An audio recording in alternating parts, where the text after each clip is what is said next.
Olá, meus irmãos, sejamos todos muito bem-vindos ao nosso estudo da doutrina espírita para começar o dia de hoje. E o nosso tema de hoje é a questão 8 de O Livro dos Espíritos. Kardec pergunta assim: que se deve pensar da opinião dos que atribuem a formação primária a uma combinação fortuita da matéria ou por outra ao acaso? Kardec recebe a resposta. Outro absurdo.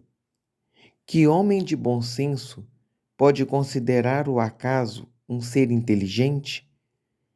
E demais, que é o acaso? Nada. E aí Kardec deixa para a gente um comentário seu. A harmonia existe no mecanismo do universo, patenteia combinações e desígnios determinados, e por isso mesmo revela um poder inteligente. Atribuir a formação primária ao acaso é insensatez, pois que o acaso é cego e não pode produzir os efeitos que a inteligência produz. Um acaso inteligente já não seria acaso. Por vezes, meus irmãos, nós olhamos para a harmonia existente no universo e queremos ser Deus, inclusive do mundo. O nosso orgulho é tamanho, por vezes, que nós não reconhecemos o nosso lugar e queremos colocar como a harmonia de tudo dentro das nossas perspectivas de criatura. O que Kardec aqui tem como objetivo mostrar é que tudo reflete a harmonia em tudo reflete a harmonia e a paz de Deus. Então, tudo aquilo que nós não compreendíamos no passado, nós dávamos a resposta, a justificativa do acaso, pois não sabíamos explicar. Com o desenvolvimento científico, o acaso passou a não ter lugar na nossa sociedade. Tanto é que o acaso é sinônimo do nada. E o nada não existe. O nada já é a negação em si. Então, o que Kardec vai nos mostrar é que em tudo que nós não achamos a resposta pelo desenvolvimento intelectual, acharemos dentro do aspecto científico.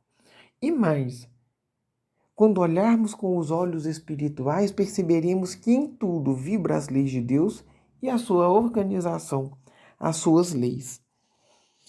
E aí ele reafirma: se nós considerarmos que a obra do acaso existe, porém observarmos que do aspecto inteligente dessas leis que regem o universo, nós entraremos em discordância, porque não existe um acaso inteligente.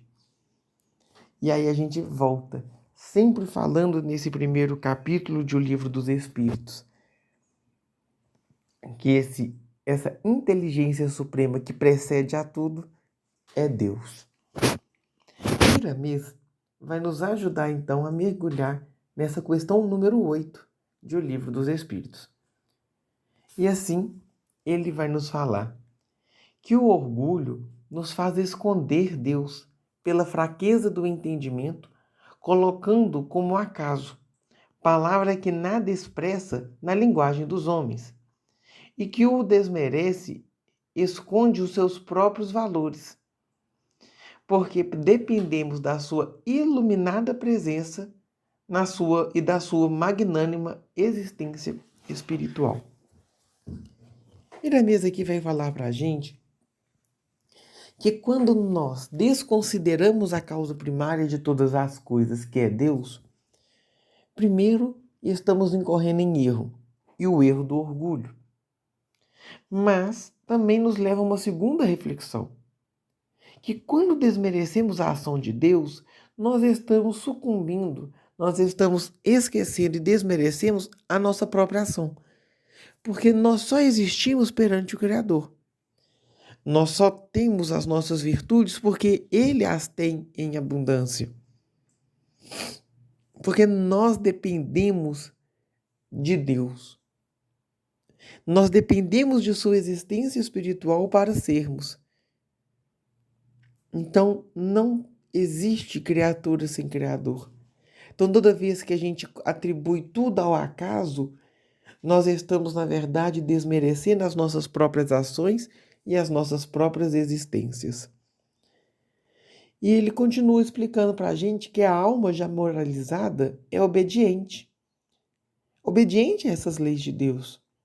Ela estuda e compreende o que deve ser feito e respeita todos os direitos alheios. Por isso é que se vive em paz com a consciência. Enquanto não trabalharmos os caminhos traçados por Jesus, permaneceremos em guerras em nós mesmos. Sofreremos as consequências da nossa ignorância. E aí ele mais uma vez nos propõe um caminho de progresso. Para rompermos com essa rebeldia da alma em querer colocar a nossa vida sobre o acaso e não sob a vontade de Deus, temos que perceber que a nossa alma ainda não é moralizada. Então, quando nos educamos moralmente, somos obedientes às leis divinas. E para isso, nós, enquanto almas, precisamos estudar essas leis. E quando estudamos, nós criamos a capacidade de compreendermos o que deve ser feito. Tanto no âmbito de sociedade, em respeito aos meus irmãos, quanto em respeito a nós mesmos, a mim mesmo, enquanto respeito a individualidade que sou. E isso gera, então, uma consciência em paz, uma consciência tranquila. E Jesus é essa escola da vida. É sobre ele que devemos trilhar os nossos caminhos. Então, ele nos ajuda a romper com a ignorância espiritual. Ajuda a superar os conflitos que temos em nós. E voltamos que o acaso não existe. E Miramês tem uma frase simples, mas de grande valor. O acaso, ainda que tivesse existido, teria morrido por falta de alimento. Porque o desenvolvimento moral e intelectual rompe com o acaso. E é isso que tem acontecido durante toda a eternidade, em todos os orbes planetários. Nós fomos criados para o progresso. E o progresso rompe a ignorância. O progresso rompe com a ideia do acaso. Cumpre nos esclarecer que Deus está presente em nossa vida e faz o nosso viver, deixando a nossa parte, para que a façamos com as nossas próprias forças. Deus rege a tudo, mas Ele espera de nós, por bondade, também a ação co-criadora, participação em sua obra. Então, o acaso desmerece a nós também. Porque se tudo é acaso, eu não participo. E essa participação de Deus como co-criador da minha responsabilidade, da minha vida e da vida que está à minha volta, é uma experiência muito bela de amor. Porque nos traz responsabilidade, nos traz relação com o divino e nos faz expressar o sagrado. Mas nós não nos podemos fazer surdos às suas leis, para que não venhamos a cair em novas e piores tentações. Por isso é uma responsabilidade muito grande estarmos aqui, de segunda a sexta, às 6 da manhã, falando e estudando um pouco sobre os ensinamentos da espiritualidade, porque muito nos tem sido dado.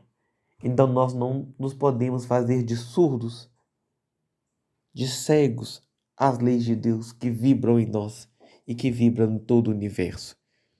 Porque a quem muito foi dado, muito será cobrado. Somos convidados a termos olhares atentos, ouvidos atentos, para que durante todo o dia percebamos a ação das leis de Deus e a ela nos sintonizemos, para não nos desviar do caminho. Porque o grande benefício do esclarecimento é o progresso. É não incorrermos nos mesmos erros, nos mesmos vícios que a nossa alma tende a cair durante encarnações sucessivas. Estamos na encarnação da cura, do progresso, do rompimento com os nossos males. E aí ele termina nos deixando bem claro que todas as combinações da matéria são força de Deus na luz do teu entendimento.